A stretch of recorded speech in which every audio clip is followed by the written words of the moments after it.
So therefore, I don't care. Hello and welcome to Off the Bar, brought to you by Green King Sport. Today I'm joined by, look at this, an absolute plethora, an absolute smorgasbord of fantastic guests. Jay Motty, of course. How you doing, Jay? I'm good, man. I feel like we're in radio royalty. This is it, isn't it? And fresh from the BBC, both of them. Scotty, how are you? I don't know about radio royalty. It's radio redundancy. Yeah, man. Yeah, they're going to be on the channel a lot. Yeah. For the next few months. So we've got Joe and Scotty show coming up every Wednesday.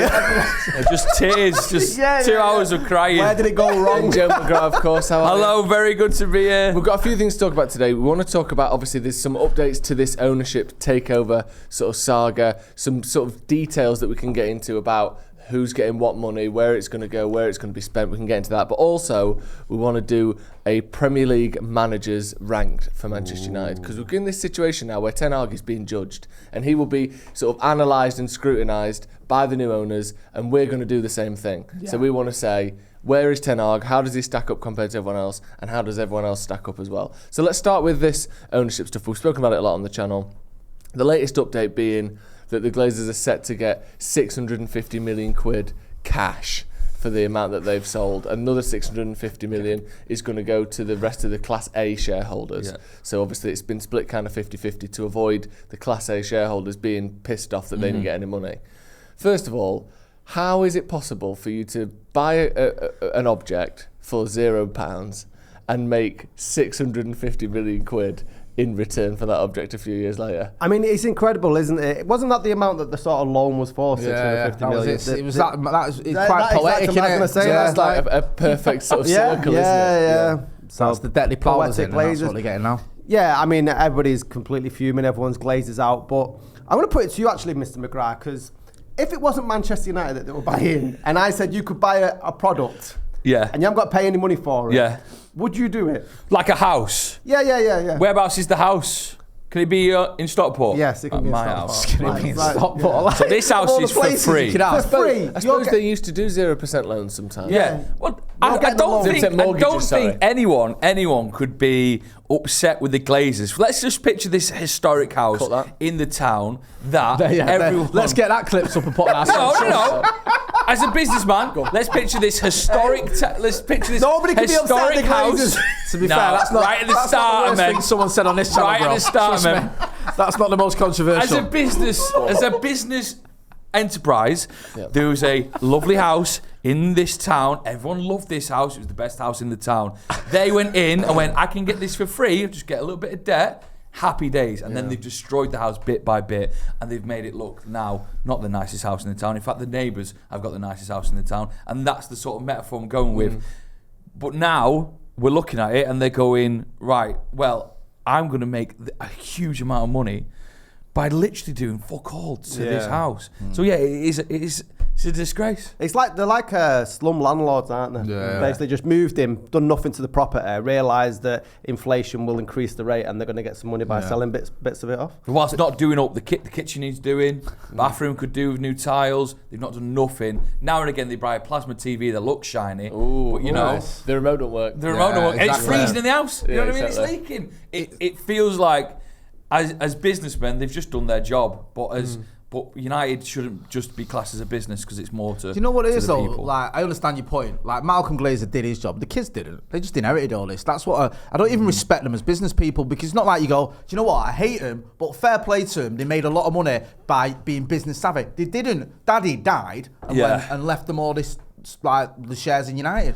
That's how they got it, and that's why I think. Well, I'm not saying Malcolm Glazer would have been any better, but that's one of the reasons why they're so idiotic, because they haven't got a clue about business. They don't know what they're doing. Is that true though? What? Business side on the football pitch, you can say they've been a failure. But I've listened to a few people. I'm not a massive fan of Simon Jordan, but he's not the only person that said from the marketing side, in terms of the amount of money that Manchester United have been bringing in marketing wise, have they not been successful there? Well, I'll see your Simon Jordan and raise you a lad called Stephen Howson, who did his research. There's a fight. There's a fight. And he says, he always makes this point that if you look at when before the Glazers came in, the trajectory of revenue in terms of the marketing side was actually a lot steeper, and it didn't increase in terms of the rate of what we were earning it kind of flatlined a little bit. And also, because it's such a big product at Manchester United. It's easy to make money out of it.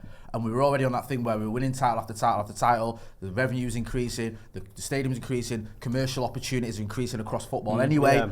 And then the Glazers came in and it carried on. And there were certain deals you go, okay, that's quite savvy or whatever, quite clever, but it's not as clever as people give him credit for. And I understand your point with Sam Jordan, but I've noticed with him, he's very he is very pro the Glazers, isn't he? When it's like, when people say, even to the point of just, when we've had people on there from like Must and people saying, oh, it'd be great to have a voice in the boardroom, or why do you need a voice in the boardroom? Why do fans need to be in the boardroom? And I just think he's a bit, I don't mind Simon Jordan as much as other people do, but I think sometimes he's a little bit too pro-Glazer. Contrarian fan. I think. Yeah, and also, like you're talking there about, you know, the ownership and how we've sort of pushed on. Everyone else has pushed on more than us. Yeah. Like, obviously, City are gonna because they're winning everything. So with that comes these opportunities, and also they're you could argue the cheating, But you look at how much more Liverpool earn now, how much more Arsenal and Chelsea and Tottenham and City earn compared to 2005.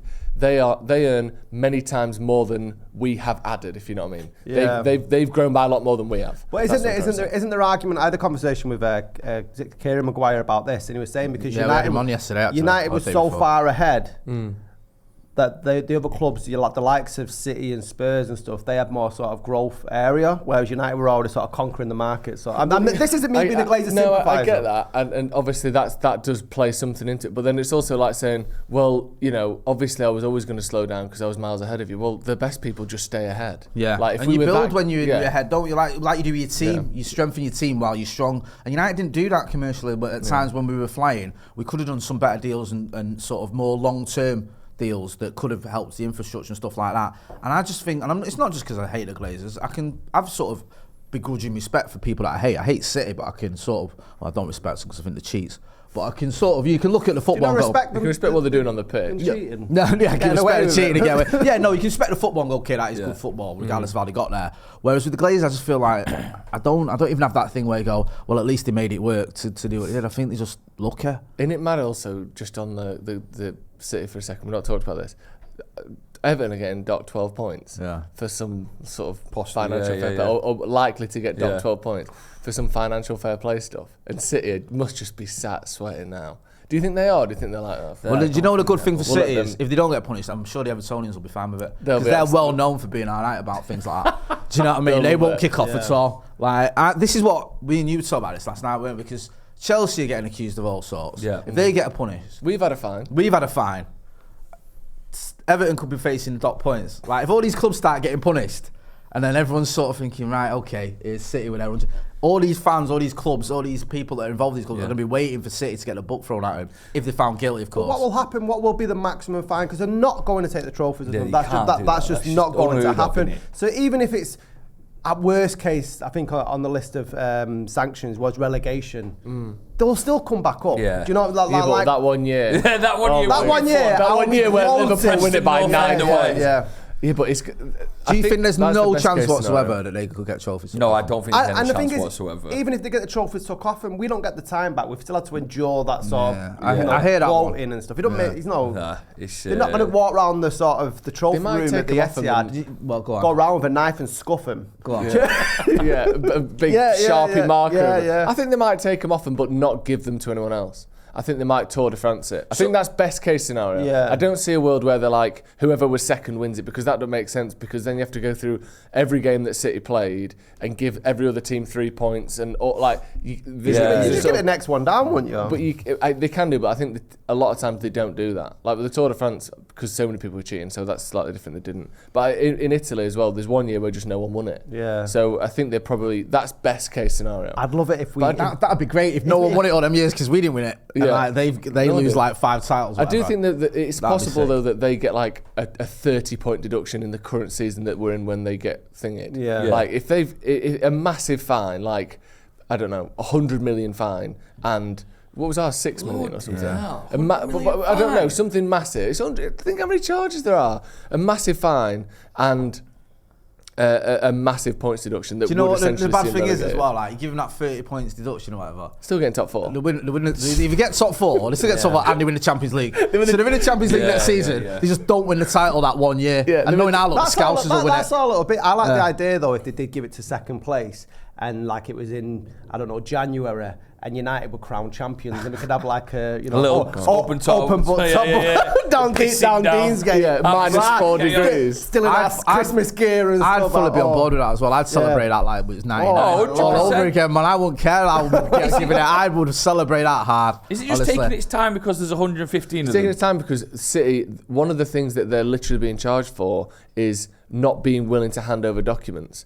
Like how slow they are with things was a big thing the last time when they got done and then it got overturned. It's been a big thing this time. Their unwillingness to cooperate is part of the problem. So that's obviously why it's taking so long, because they want it to take as long as possible. But they've got problems this time round because with UEFA there was a statute of limitations on some of them, so they just couldn't look at them. Well, there isn't with the Premier League. They can go back as far as they want, and also they had the right to appeal. So they went to the Court of Arbitration of Sport, didn't it? They can't appeal this. So it's like, it's this decision is final, basically. So if they get a decision and it's like, we're going to take all your shoulders off you. Because they're already arguing, aren't they, about the guy who's in charge of it was an Arsenal fan. Yeah. Do you know what I mean? Which is They're nonsense. just trying to find any way because to it's not like we're delay, going to put a City fan in there. He's going to go, there's no charges here, drop them all, fine. Here's a question for you then. Would you rather have the City owners owning Manchester United with all the 115 charges and be ran that way?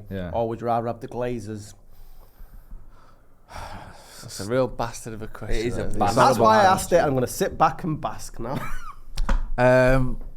You know what? I don't want the City owners. Nah, I've always said I didn't want to be part of the sports. Over the Glazers. Do you know what I mean? I don't like the Glazers, but really, yeah. Why would you? But at least when I look back at what's happened over the last 18 years, no part of me goes, we've been as a club been sort of morally questionable on and off the pitch.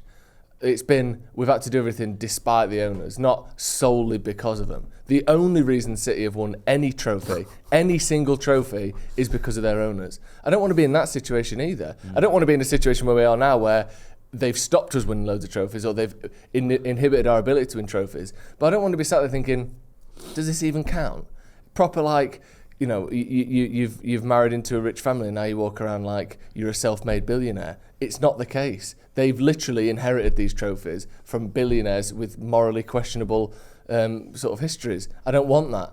So obviously, I'm not picking the Glazers over anyone else. But the last thing I want is for people to go, the only reason United have won is because of their owners. That's not. I would never want that for Man United. Well, do you know what as well? As like, you know, we obviously do a fan channel, and I see it with City fans where it's like they're on channels or whatever, or they're on defending the owners and defending human rights abuses in Abu Dhabi. I don't want to do that. No. I don't want to be on Stretford Paddock going, well, you know what? There's lots of countries in the Middle East that have questionable human rights, like I'm some sort of geopolitical expert defending that. I'd rather not do that, do you know what I mean? I'd rather come on here and moan about the Glazers. I'd rather have to say, you know, so what if Jim Ratcliffe pours some chemicals on a rabbit's eye? Like, so he hasn't done that in the spare time. Do you know what I mean? Exactly. Who hasn't polluted, you know, a canal or whatever? I mean, and America's got a great track record of looking after everyone, haven't they? So our owners are sound. Yeah, exactly. Yeah. But they aren't the government. They're not. Luckily, they're not the government. If George Bush owned us, then I would maybe think differently about that. Because you know what it was? It was bad, like when we were linked with Qatar. And everyone was jumping on it, weren't we, United fans? Like, oh, you know, defend Qatar. And then you had people that were actually doing that. And it's like, man, this is just hard work, this. Yeah. Just don't even bother. You know what I mean? At least wait and see if they've won first. Then you start deleting tweets and saying, you know, I've always loved Qatar. Because they might be shit. That's the thing. We might get them in, you sell your soul, and then we just shit still. Yeah. Imagine that. Finishing like fifth every season. Why did it go so early? At least give me a couple of years during the rebuild to sort of, you know, put my point together. For the 23-24 season, Off the Bar is sponsored by Green King Sport, where football is more than a game. And Green King Sport are showing every single televised Manchester United game at the Green King Sport pubs. So instead of sitting at home trying to find some dodgy stream where it's breaking up, it's flickering, who knows what's going on, get your mates and get down to your local Green King pub. This season, Green King have launched the Green King Sport Instagram page, which will be home to fan content, deals and competitions throughout the season. They've already given away Champions League final tickets and signed shirts, so you don't want to miss out. So make sure you go and follow Green King Sport on Instagram. The link is in the description. If you want a chance to win a Champions League final ticket and much, much more, like Jay said, go and give them a follow. The link is in the description. Thank you once again to Green King Sport. Let's move on then. Let's talk about, obviously, like we said before, the new owners are going to be considering Murtagh. Arnold already announced to have gone. Great. And you know, if we just follow that line down, I'm sure they will be considering Ten Hag's position. Obviously, as you would. If you're conducting an audit of any company, you were looking at every single piece of it, and Ten Hag is a big piece of it. Let's have a little rank of who we think are United's best managers in the Premier League. I mean, it almost goes without saying that Fergie's going to be top, but I think we should have him in there because so often we do a since Fergie. And actually, let's just celebrate him a little bit if we have to. So let's go bottom to top. Yeah, so let me just lay out who we've got. Here are the options. So obviously, let's do it in order. So we've got Sir Alex Ferguson, chronological order. Then we've got Moyes. Then we've got Giggs. Then we've got Van Gaal. Then we've got Jose. Then we've got Ole. Then we've got Carrick. Then we've got Rangnick. Then we've got Ten Hag. They are Manchester United's 9 managers and interim managers in the Premier League era. Brilliant. Yeah. How do we want to do this? How do we want to just list ours off, or do we want to go through 9 to 8 to 10? Who would you put? Who would you put at the bottom? I Right. think Who you put in as your The worst. Like, the worst. And when we say the worst, like because we're counting interim managers as well. Yeah. Some of them only had like 4 games or whatever. So you might say, well, they didn't have an opportunity to show us what they were made of. Do you know what I mean? Rangnick's the worst. Rangnick's the worst. Do you reckon? And my caveat is he was great in press conferences, fair play. Yeah. But that back end of that season, Rangnick's the worst. where we were sat here doing a watch along and we were getting what was it, Palace or was it? Yeah. Palace we were away we getting lost. pumped Palace away. Watford or someone? Someone, the last game of the season, whatever it was, when Rangnick was in Palace charge. away, wasn't it? Because I remember watching the City game because I We wanted were, to see yeah, the Scousers I was like, not yeah. win And the didn't we league. end the season with 4 or 5 away losses in a row as well? Yeah. Rangnick has to be there. Nah, do you know what He was though? great in the press conferences, but don't forget blinded. those 45 minutes when he first joined. I know. They were some of the best You're just 45 saying that because minutes. Fred scored the winner. But all Your of boy these scored that winner managers, with his all of right these foot as managers well. have got 45 minutes on the CV. Yeah. Yeah. So if that's all he's got, he's still bottom. Do you know what? But Though, I with, think- with Ragnick, I don't know. He's so What I feel bad. like- I feel He like- was so bad. I feel like the press conferences almost made some of it worthwhile. Yeah, 'Cause they he were didn't give- good. The guy just did not care. Did He's he? the only person He who's actually went in there and held went, the Glazers this is to a account. shambles, He's the only open heart person- surgery. You've got about 10 players that need, you need 10 new players coming in. Like this is a list of players I wanted, I couldn't get any of them. Yeah. And people are like, wow, we had journalists on, didn't they? And they were saying, this is unbelievable. Like, you never had a United manager doing that. So I give him a little bit of credit for that. Yeah, Also, I give him a bit of credit for that. I mean, it was an awful performance, but the draw in Madrid weren't that bad. I'm reaching. What a I'm reaching. Draw Do in you Madrid. know what I mean? We're beating Brentford at Who home. you got bottom then? I don't know, right? I feel do, like I can see the list. I do like, yeah. I like the guy, and obviously he's a legend and that, but Giggs underwhelmed when he was a caretaker. He had 4 games. Yeah, and he lost one of them at home to Sunderland. Yeah, whereas Rangnick didn't lose any games. Yeah, I luckily. mean, like, but we were still the reigning champions. Giggs came in, he did really well at first, and then you think, yeah, and then Sunderland, who were like 18th or whatever they were, came to Old Trafford and beat us, and you just think, I think if Giggs had won them 4 games, there might have even been a conversation of giving him a crack of it. Yeah. So, I don't know, I feel like Giggs and Rangnick are sort of, the only thing with Giggs is he didn't have any time, he had 4 games, so I can't be too harsh on him. Yeah. But I understand the Rangnick argument. I do get it. I think it's What's- fair enough What's to put him. consensus here? What are you saying? 'Cause Scotty. you've Me? got like the deciding I vote. think Rangnick should be going higher up. No, you like. Just not based. How higher? Because I think if you base a manager, I don't think you just base it solely on the football performances. Okay. How many I- points did he get in the press conferences? He got all the points. He won the treble of press conferences. I don't. I'm I not don't. having it. I'm not having it. The It's fact that shocking, Rangnick was shit. he was shit. He was fucking terrible as a manager. But just as a spokesperson on behalf of what the fans were wanted a manager to do for so long, even Sir Alex Ferguson never took the Glazers to account, and I think he deserves some credit for that, more so than Giggs. Who are you putting bottom then? I'm putting Giggs, despite him looking good in a suit. Well, I think we're outvoted 2-2. because not only of it's 2-2, but Scotty wants him even higher than second to last. So I think that's technically all right. we get nudged out the way there. So we're putting worst manager ever, Giggs. I think that sounds harsh to me. He had That's so 4 hard. games, 4 games in 50% charge. win rate. Picking up If a he was really- better, he would have got more games. It's his own Picking fault. up a It's really his own bad fault. David Moyes. I know, no, man. no. It's bad because he's a legend as well. But I'm with Scotty. Fuck Yeah, that. Giggs. Nice one. Giggs. There you go. Because Rangnick Rangnick has gets to be points. next. Rangnick Because has do to you be know next. what? Yeah, We'll put Giggs 9th, Rangnick 8th. You're overruled on that one, Scotty. That's reasonable because I get that. Okay, of the remaining candidates, It's got to be Moyes next. It's got to be Moyes. Got to be Moyes. Moyes was awful. Do you know what? Moyes took over the Champions and got sacked in 8 months. I've done my list and I was going to put Carrick at 7th. Why? But hear me out. I've not finished my sentence. Sorry, good point. Piers Morgan over You're not it. allowed to finish your sentence. But Carrick, to be fair, couldn't have done more than what he did during that spell. We drew with Chelsea. We got through in the Champions League when we beat Atalanta, I think it was. That game against Arsenal, 3-2 at Old Trafford, was mint. So I'll give you that. I'll put Moyes next. Carrick's time. I think Carrick's got an argument for being top. Nah, I think it was... Do you know what?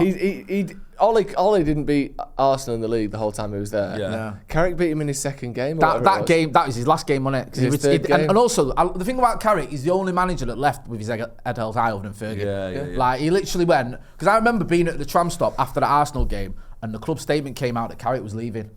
Because Rangnick was in the stands for it, wasn't he? And everyone was like, oh, man, we should have given him... Because before that little caretaker spell, people were slagging Carrick off. Not all those lot, but... people online. Oh, he's part of the problem. Why is he getting? Imagine keeping him on. He's useless. And then he kept winning. Everyone's like, oh, he's all right. And then by the end of the Rangnick era, like, we should have kept Carrick. So I think I get the Moyes thing because he inherited the champions. We were terrible for so many games under him, and also he said some stupid things. Yeah. If Rangnick's or Rangnick maybe Van Gaal are the press conference kings, Moyes has got to be the opposite, hasn't he? Yeah, I think like so. every time we do a press awful. conference, you're looking sort of through your fingers, hoping he doesn't say something that makes United look nervous and like a small club. I know. That's apparently he was difficult as well. I spoke to some people that work with him, like the club and that, like the press team. He just didn't take instructions. Just wouldn't listen. Couldn't get his head around the fact that Manchester United are so much bigger than Everton. It's not comparable. Yeah, like it's like, oh, I did this at Everton. It's like, bro, that doesn't mean anything here now. Yeah. And the fact that he was responsible for dismantling a lot of Ferguson's backroom staff, and that I don't think we should underplay that because Ferguson said you need to keep all these on board. And then work with them, and then he wanted overnight to walk in from Goodison Park. I'm like, I know what this is. Do you know what, Scotty? You're convincing me. I think he might even be a contender for bottom. I think he... Did he not win the Charity Shield? Yeah, but come on, against Wigan. No disrespect. So against the relegated Wigan as well. Do you know what I mean? Trophy's a trophy. I don't count that, mate. It's not. I don't, because of him. Trophy's a trophy, except for when it's except for that. Jose on the pitch in Stockholm, reminding everyone we've got 1-3 this year, and everyone's like, 3, have we? All right, okay then, Gaffer. Yeah, I don't know. I think Moyes might be bottom. For the damage done? Yeah, because he inherited the champions, and like you say, he dismantled the team. The only reason I give Moyes a bit of credit is that 5-0 win over Leverkusen, the 3-0 win over Olympiacos, still the last time we won at Old Trafford, the Champions League knockout game. And also, I know it's proper two-bob this, but we got to the semi-final of the League Cup. See? Now, I think it was a disaster. Yeah. But it wasn't that big of a disaster. Nah, in terms of like there were Rangnick, some on games. the pitch, we just lost every week. Yeah. Giggs, Giggs maybe should be above Moyes. What do you think? That he holds the record for most crosses in a Premier League game, though? What was it, like 113 or something? Yeah. Yeah, I don't know. That's a legacy of that. That's right. a legacy. So at the moment we've got Rangnick at the bottom, Giggs, Moyes. So Giggs, Rangnick bottom, Giggs, Moyes. Is anyone arguing about that? You wanted Giggs above Moyes, didn't you? Yeah. Do you? I think so. Well, you like so because at least the season ended on a bit of a high. I know we didn't literally win the last game, but it felt as though like a bit of a ding dong. Which is do you know what? Relief is more than high. Do you know what? Yeah, but that's what I mean. I'll take Moyes at the bottom. Yeah, go for that. I'll put Moyes at the bottom now. Yeah. Because What? that's the Where only way did it's going to this come work. Because if you want Giggs above Rangnick, and Rangnick's not bottom, and then Giggs is above Moyes as well. Well, I was happy to have Rangnick bottom. I would, but Scotty wasn't. Right, so we're doing this then. Right. Moyes at the bottom. Yeah. Then Rangnick. Then Giggs. Then Giggs. Yeah. Then Carrick. Yeah. I think that's fair. Okay. Nice. Right, so that's your bottom 4. Yeah, Carrick in 6th. Now we're into the top 5. Now, so we've got Van Gaal, we've got Ole, Sir Alex, Jose, and Ten Hag. I thought the Van Gaal's football was awful. I'm with my boy over there. It was so bad to watch. It was genuinely the worst thing awful. And the teams I've ever seen put out at United. It was shocking. Yeah. I hate you know what being the thing with Van Gaal, right, is, him. and I'm going to play devil's advocate, I agree with everything you've said. The football was terrible. Some of his decisions, like Di Maria up front, Rooney in midfield, Herrera on the bench, were baffling. Didn't make any sense, least of all to the players who looked confused. But there is an argument to be said. He gave youngsters a chance, which is what you want to see at United. Yeah. Like Paddy McNair, he's starting what? I've not even played for the academy for 3 weeks. Get in the team. Don't worry about it. Man of the match performance. Yeah. Tyler Blackett, who I loved, back in the team, giving him a chance. And he won the FA Cup. And we haven't had many of them wins. Didn't he give Rashford his debut as well? Was that Jose in the Europa League? No, it would have been. Van Gaal against Arsenal, wasn't it? No, well, it was Midtjylland was but in the league, yeah. So there was. I think the thing with Van Gaal is the football was so bad. Some of the starting 11s Van Gaal put out. I don't care. I think Van Gaal won the FA Cup, and that's more than your man from Norway did. So therefore, I don't care. You said before, it's not just what you won on the pitch. It's not just that. Well, it is now. You said it wasn't before. Ollie is better than Van Gaal. Van Gaal, what? No, he's not. He just isn't. Van Gaal, what? At United or as a whole? Manager? Right, obviously not overall. Nonsense. No. He won the FA Cup. Yeah, well, that. Yeah, but he won the FA Cup. Solskjaer didn't win shit. So you're having one kick away from winning. He was what? He was, but he lost.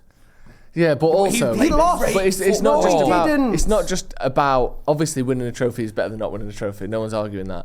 But what it felt to be a United fan at that time, how much joy I got in my life from Man United as a whole was so much less than it was under Solskjaer. Like week by week for those 2 years, I looked forward to Man United so much less. I enjoyed watching the games so much less. And he won a trophy, and he did win a trophy, fantastic. But it was the last thing he did, and he got sacked the same day. So it wasn't as though we could really bask in, look what Van Gaal's done. The FA Cup is a great trophy, but more and more these days, it's hopefully a stepping stone to a Premier League or a Champions League. And there was never any feeling whatsoever it could be a stepping stone because he was being sacked as he was lifting it. Yeah. So he'd already got on it. Everyone knew Jose. Even that encouragement of like, this could be something. This might turn into something like we saw with the Carabao with Ten Hag. You didn't even get that feeling. So it was dull, trophy sacked. Like I didn't get. I got so little joy from watching Van Gaal's team. Where did he finish in the league as well? 6th in his last season, I think. What about the season before? 4th. The trouble with what did he win for that? He won fuck all. The trouble with Van Gaal was it was always boom and bust with him. Like we got into that top 4 in his first season by going on a little run after a horrendous run. We went on a good run. Yeah. In the league in his last season, we were awful. We lost to Bournemouth, we lost to Norwich, we lost to Stoke. It was just like what about that pre-season that you had? That pre-season. That's the best football I've ever seen. Pre-season even better than Fergie. Is the best thing. It's like Tyler Blackett's in the team. We're beating the Scousers. We're beating everyone. It's like this is amazing. Real Madrid. Like listen, we're going to win the league, and then we lost to Swansea on the opening day. So I understand your point, Scotty, because I love the FA Cup, but I'm with Joe like week in week out because it was all boom and bust. You were watching Dross week in week out, and the FA Cup didn't feel like enough of a reprieve, like.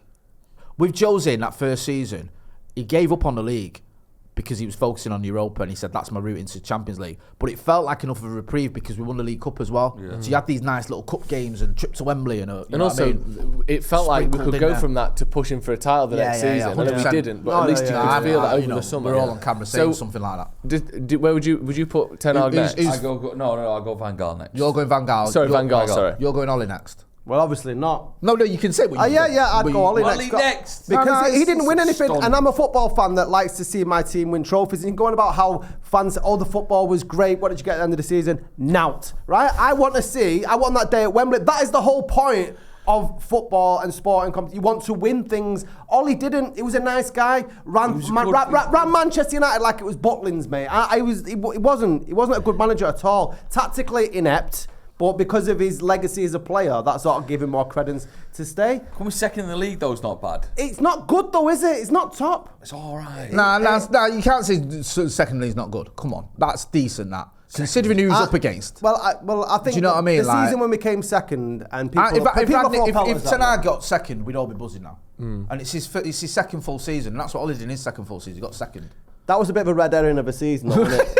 You can't. No. Why not say that? But then just you can't have that. This is You could say that FA Cup was a bit of a red herring from Van Gaal. How long we got here now? That's why I'm not in it. Do you know what I mean? He will not have it. He won't. I mean, Liverpool were atrocious that season. Chelsea were atrocious that season. We won. Can I just say one thing about that? I get your point, right? I get your point. But we know when you ever hear this, right? Everyone was atrocious this season because I've heard it about Ten Hag. We only finished third because the Scousers were terrible. Chelsea were terrible. The reason the Scousers were losing lots of games and Chelsea were losing lots of games and Spurs were losing lots of games is because all those other teams were beating them. Yeah. Those other teams that we were beating. Yeah. So like, I think you've got to give credit to the Brentfords and the Brightons and teams like that that are getting results against all these teams because it's not just like everyone tossed it off and we just got given third. Yeah. Do you know what I mean? Like a lot of the better teams, a lot of the so-called lesser teams stepped up a bit. And I think that's why they were getting results against the bigger clubs. And also, didn't Leicester win the league when Van Gaal was manager? Yeah, Leicester won the league in 2016, so yeah, because we played him in the Charity Shield, didn't we? In the Community Shield, sorry. So it's not as though it was the most difficult league to win. It's the most competitive though, because how many teams are going for it that season? I know, but when you win the league on 80 points, that you could say that's an opportunity to win something. And we didn't. Yeah. It was so weird. We won the FA Cup. Right? I get your point, because I like trophies.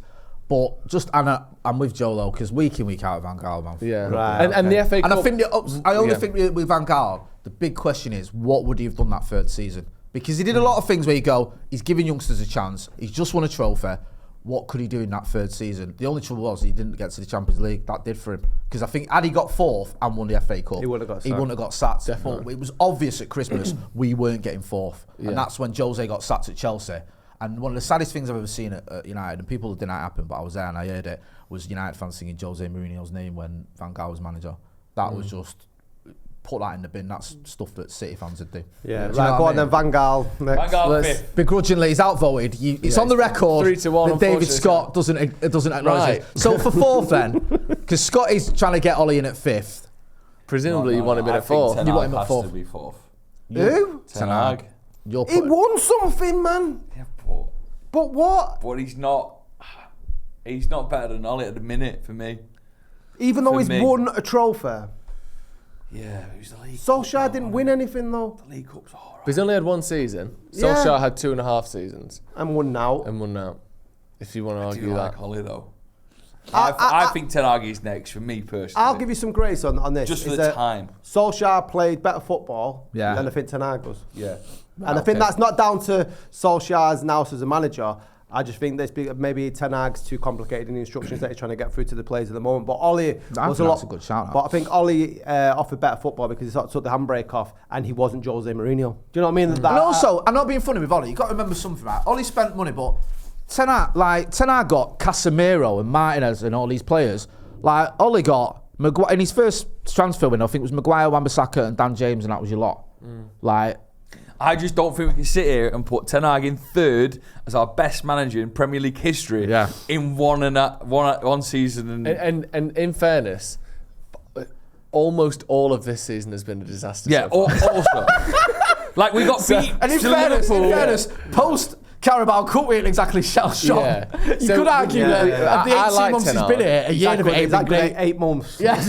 We'll never. I don't think we ever recovered from the 7-0 loss at Liverpool. I don't think we ever recovered. And I think he's a very good manager, and he'll go and win a lot more trophies than Man United. But I think when you look at the whole body of work, we won 5-0 or more 10 times, or we scored 5 goals or more 10 times under Solskjaer. I think we've done it once or twice under Ten Hag. Yeah. Like them losses hurt. Them losses hurt, man. Paris is like, I know I get your point about trophies and things like that. But that 7-0 loss to the Scousers will be with us forever. That doesn't balance it out between winning the Carabao Cup to getting dropped. No. But that's what I'm saying. That's why for me, I'd put him fourth. Ten Hag. But given that, then. Let's just go back to Van Gaal. Because if Van Gaal won the FA Cup, football was atrocious. He's saying Ten Hag only give 8 months of decent football to I'm being a little bit facetious there, because we've had some good performances since the Carabao. We've had really good runs that we didn't really have under Van Gaal. He got top 4 wrapped up, didn't he? When people thought, we've got the wheels coming off here, and he did what he needed to do. And the thing with Ten Hag as well, that home record in that first season, post Sociedad, was fantastic. Yeah. And I was coming out of Old Trafford, buzzing. that game against City, and I know this again, it's proper small time. We beat City at home, when's the parade? But that atmosphere and that feeling was it was a great game. It was absolutely pumping. And no one else has finished top 4 and won a trophy in the same season. Even Klopp didn't do. Pep didn't do that, did they? What? Pep didn't win a trophy and finish top 4 in his first season. No. Did Klopp? So Van Gaal won it but finished 6th or whatever. Jose did the same. When we won those 2 trophies, we finished 5th or 6th, whatever it was. Got into the Champions League by winning the Europa. Ten Hag's the only one that's had consistency in the league, which I know third place isn't first, but it's consistency, and won a trophy, and got to the final of another trophy, got to the semi-final, not the semi-final, the quarter-final of another trophy. Beating Barcelona was cool. Beating Barcelona was excellent. So I you going Ollie then? 4th? Are we going Ollie? No. Yeah. What are you guys saying? I don't know. I'm going 4th. I'm going 4th. My 4th was Ten Hag. I'd stick with Ten Hag just for the time he's been at United. Because this list will change. I know. I don't want to keep going on about it, but I still have nightmares about that 7-0 now and again. It's awful. It's one of the worst. That's worse than the 5-0 at Old Trafford. Honestly, to me, it is. It's genuinely one of the worst results in the history of Man United. It's R8-2, isn't it? It's R8-2 for the Arsenal. The 2 teams were doing quite well at the time. Like, he said to me the day of the game, his dad had a dream that we were going to lose 5-0, and we both said that ain't happening. And it wasn't right. It wasn't. It was wrong. Also, there's a point in the Manchester derby, the first Manchester derby of Ten Hag, when we get beat 4-1 at half time. That was bad. Was it even 4-0? I think it was 4-0. Yeah. We were 6-1 down, weren't we? We were 6-1 down at one point. I think Ole's higher than Ten Hag. Yeah, I'd go Ten Hag next. I'd go Ten Hag's my 4th choice for me. Me too. Just because he's not been here long enough. This season is adding no extra credit to his bank. And also, he's the only manager on that list other than Fergie who more or less got some of the targets he wanted. Not all of them, but he got, I need a defensive midfielder. I want De Jong, can't get him. I'll get you Casemiro. I want Martinez, we got him. I want Ericsson, you got him. I want Molasses, you got him. Molasses, pennies. But I want Anthony, we'll get him. I think first season, Jose and Van Gaal got that. Yeah, they got back first to that, season. But some of it, after that, it went out the window. Did Ollie get back? I'm trying to think. Nah, not really. Because what we did was the first season he got Sancho, didn't we, under Ollie? Yeah, he got Sancho, Varane, and then I don't know. Is that second season that killed Ollie? Well, yeah, when we had like Tellez and Palestri and Diallo and Ahmad. It felt a bit weird under Ollie. I don't know how much was it because he didn't obviously want Van der Beek, did he? No. But we got him. So what we're doing? Ten Hag. Okay. Right now it's down to the third and the second. This is where it's between Ole and Jose. You cannot believe we're even in this conversation. You'd have had Ole down after Rangnick. It's the fact that he's got Jose at 3rd and Ole at 2nd. Well, he's not going to shag you. Listen, he's more likely than Jose. That's what you think. Is Ole 3rd then? I would have put the only reason. Right, talk to me about that. The only reason I would put Ole above Jose, is because I think Ole tried his best as Manchester United manager, and he fell short. I genuinely think Jose Mourinho didn't towards the end. I actually think he sabotaged the team because he was fuming and he wanted to get out of it and he'd had enough and he did things that made zero sense. You speak to me about that game at Chelsea and tell me why he took Anthony Martial off when we were terrorising him. You tell me why, when the Scousers were getting down our left-hand side, he took our only down our right-hand side, he took our only right back off. He was sabotaging the team, bro. Why did he take Lindelof off at West Ham and leave Scott McTominay in defence? He was literally going, I want out of here. I'm deliberately going to make us lose these games. And I'll die on that hill. I agree. I'm sorry. I think with Jose, this whole 3 years and he gets sacked thing, that he's a very intelligent person who knows more about football than most people ever. Yeah. He isn't just getting sacked because he falls out with everyone. Part of it is he wants to get sacked. He's had enough. He wants his payoff. He wants to go back to London. He didn't even move to Manchester. He's living in a hotel. He's a family man. He's got all his kids and his missus and all they're grown up, but he's got his family in London. He wasn't getting back like he wanted. He wanted Harry Maguire. He wanted other players. He didn't get him. He got Fred. He didn't want him. And you know how we know that? Because he told us. He literally went against Juve after we got beat. I looked at my bench and I had no one. And also, Fred was sat on it. Some of the interviews he did afterwards where he was doing punditry and he was talking about Rashford and, he should have kicked on more than he has in these last few years and he's never going to be a 30-goal-a-season player, which obviously he was last season. And a lot of his punditry was good, but you can tell the way he spoke about United, he was so sick of being there. Genuinely, like you said, that last season, I honestly think he was like, just fucking sack me. Yeah, I wanted Boateng, I wanted this, I wanted that, I didn't get it, I can't be arsed with this anymore. And I don't like that. That's the only reason. I don't like That's that. the only reason. But He's the only manager I've seen in my lifetime who actively tried to get sacked. But the sort of mitigating factors to why he wanted to get sacked, and a lot of it was down to the powers above the Glazers that everybody wants out. So he was like, I really want out, and I'm going to show you how much. Yeah, and at least, you know, when he signed a deal with us, you can't say, "Oh, I can't believe the Glazers are like this." When regardless, like, let's just go like this. Yeah. Because he won 3 trophies, right? If that more than anybody else on that list. You're not having 3. You're not having 3. He's not having the community shield. He won the all right. He's not having the community shield. Still 2 is more. Right, 2's great. And the Europa. It was great. European. It was. I'm not disputing that. So you're kicking off saying he's not one of the best managers post Ferguson because he spat his dummy out. Because he spat the dummy. He's in the top. He's like second. He's in the top 2. There's no debate about it. You can't win a European Cup.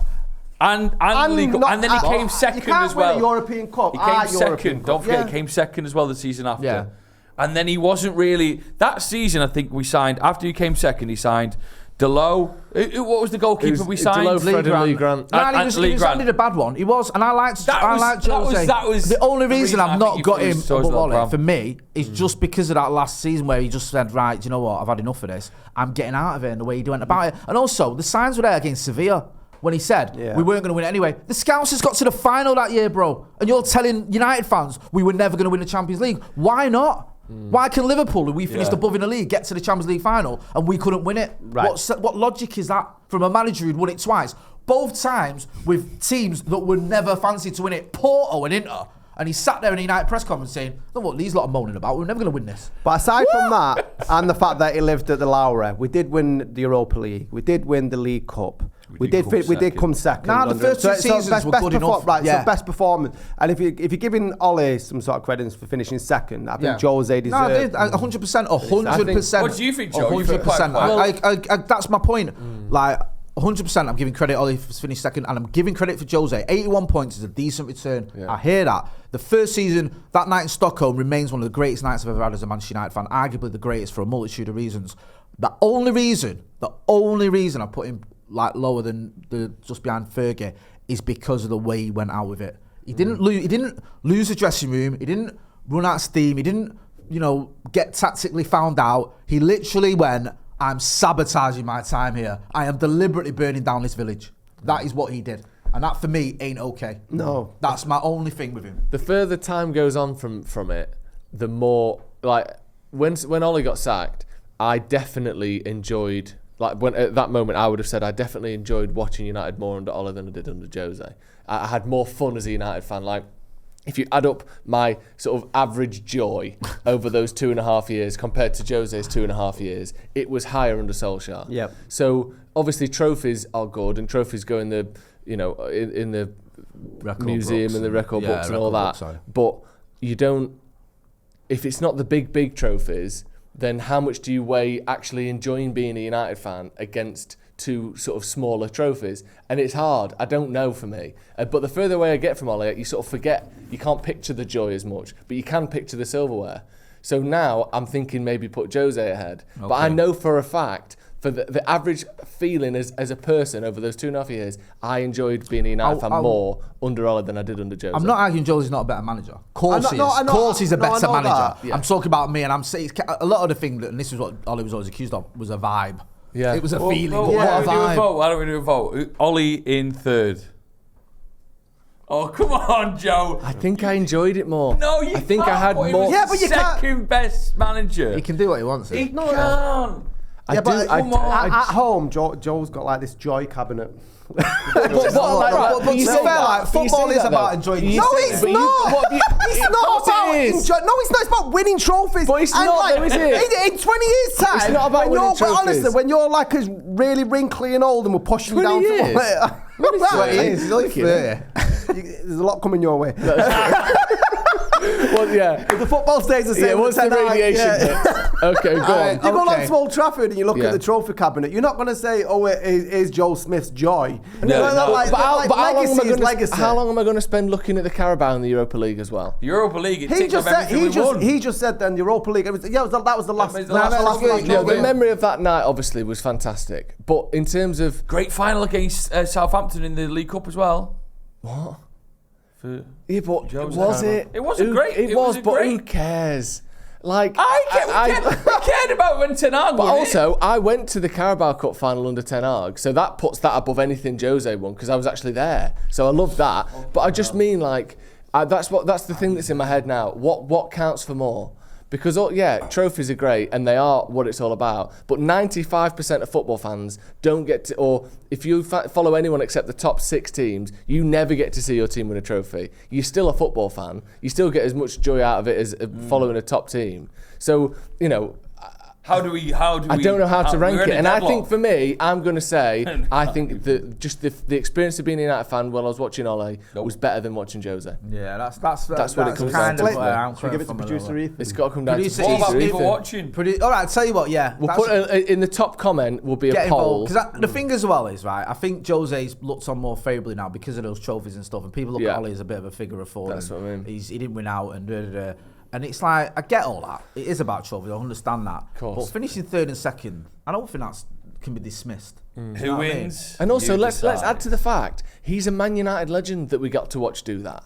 It does help. Like, it does make me like it more. I like him more than I like Jose Mourinho because of what he's done as a player. That does change how I feel about him, and that's all right. Fair play. So, top comment in the description is going to be a poll. Who's second? Is it Jose? Is it Ole? If you want anyone else, you're not even allowed. It's just those 2. Daft. If you think Now, You daft. top. I mean, I was considering, is it Ole? Is it Sir Alex? But I think Let's Sir Alex because we don't get Ferguson, enough opportunities on this channel as well. Yeah. I know we've got to move on, but just quickly, you look at. I mean, if this was like a poll or like a league table, if they're more close together in terms of distance, all these lot would be like on the table. Who is it? Fergie would Argument. He's like, he's so far ahead of him. He'd be like 100 miles away or whatever. Do you know when it's like this is the size of the Earth compared to the size of the sun? Yeah. And it's like the solar system like that, and then the sun is the size of Manhattan. Yeah. It's like that. It's like a solar scale. How much better Sir Alex is than everyone else. Just the greatest manager of all time for me. It says it all, doesn't it? 13 do a poll for that 13 one, league though. titles, 2 Champions Leagues, 5 FA Cups, the treble, 2 World Club Cups. Yeah. Just team after team after team, reinventing the team, building it from scratch like no other manager's ever done. Just the greatest. Entertaining football, fantastic players, everything you could want, so many great memories, and also, unlike some of his successors, always carried himself the right way, held the journalists to account, just the GOAT. not marred by scandals and charges, and Which in this day and age is, it's a blessing. Just on that. No. Go on. What? Go on. Are you about to put Jose ahead of Sir Alex? I'm not putting Jose over. No, I'm just curious because if you look at all the managers that came after Sir Alex Ferguson, they had to deal with the Glazers in a way that Sir Alex didn't because he'd been backed to Hill up until maybe the last 4 years. Yeah. Do you think, and this might be one for the people who are watching, Sir Alex would be able to have the career that he had under the sort of parameters that the managers that followed him have? Because I'm not too sure if he would. I don't think he'd have the temperament for it. I think Fergie could adapt. I think you look at 1980s Aberdeen compared to 2010s United. It's a different world. But he adapted. Not the football. What I'm talking about is the sort of how the club's being run. Not being adapted. If he came in now and he had 26 years here, I think he probably would have won less titles than he did. Yeah. But he still would have won titles, I think. And also, because he's such a good manager. Look Like at you, like I know we finished 4th, I think, in Atkinson's last season, or whatever it was. But when he came in, we were so far behind, like the likes of Everton and Liverpool, in terms of quality of the players, the squad, even the infrastructure to a certain degree. So to turn that around and to win the title within 6 years, whatever it was, is unbelievable. Yeah. And I just think Fergie, I think you could drop him in any league, in any era, and he'd win. That's just like me you asking said, the question. When he was at Aberdeen, go. there were players who started their career in the 1960s, and when he left United, there's players who are still playing now. Like the span of how of the influence he had. People like, it won't work in today's game. It is today's game. Yeah. Some of the players who played for him are still playing. And like I said, when he started his career, he was players from the 60s who were still playing. Like, you can't say that a man who adapted through all of that wouldn't be able to adapt now. But the parameters, like you said, that would be put on him if he took over. Let's say we sacked Ten Hag and a 45-year-old Sir Alex Ferguson comes through the door, he would struggle more than he did probably with what he had at the time, definitely. Yeah, with the Glazers sort of. I get the Glazers thing, that was because he the was point. backed when he needed to be backed in terms of. of time, in terms of patience, and people like Sir Bobby Charlton, God rest him, stuck up for him when a time when he needed that, and you probably wouldn't have that voice in the boardroom now at Old Trafford because most of it are it's full of Glazer stooges. So, yeah, I get your point, but Sir Alex Ferguson, the greatest manager the Premier League's ever seen. Certainly the greatest manager United have seen in the Premier League. I think he's the greatest manager football's ever seen. To do what he'd done at different clubs and to do it over that sustained period while things were changing, whilst all the money came in and it's sort of infinite investment and so much more competition. Do you know what I thought recently though? And I've been thinking this for the last few years. I know I'm not trying to be contrarian just for the sake of it, but I think the whole Sir Bobby Charlton thing, I just got to put Busby top for me. I just think to go what he went through and to build the club that he got there, we didn't have a stadium in Bond. Yeah. He won the title in 51 or whatever it was, won the FA Cup in 48, built a team from scratch, lost it, nearly died himself, rebuilt it to within 10 years winning the European Cup, was a pioneer in taking us into Europe, and I don't think there would have been a Manchester United without Busby. So I understand you, and I'm not trying to be contrarian here because they're both amazing, and the fact we have them both at United is just unreal. But I think for me, Busby's the greatest manager of all time. But it's a debate that's worth having. It's a nice debate other than the ones we've just had. Yeah, exactly. that's one for another show. He's been the least crap manager, which is what it became very quickly. Right, thank you very much. Thank you, Joe Mcgrath, for coming on. Where can people find you? Sloppy Joe's podcast. Go and watch it. It's quite funny. And you got an event coming up, haven't you? Yeah. Me and Joe are DJing an event on the Friday the 8th of December at a place called Canvas. Me and Joe are DJing my Christmas party. So come on down. Jay, you coming down? Yeah, I'm not Jay. Well, I looked at Jay and then I looked at you. Jay nodded. I did feel like you looked at him and called Jay. That's all I mean. Him and all each other. You spoke to him and I nodded because you said Jay. Come down. Scotty, what about you? Where can people find you? Scotty and Motty podcast, and then probably Joe's Christmas party. Yeah. There you go. And Jay? You know where to find me. Scotty Mike, but also on this channel, on Stretford Paddock, arguing with people about whether Ralph Rangnick was the worst manager we've ever had. Thank you very much. And I'll be at Joe McGrath's Christmas party, so find me there. Thank you very much, Jonas. Thank you very much to Green King Sport for sponsoring the show. This has been Off the Bar. We'll see you in a bit.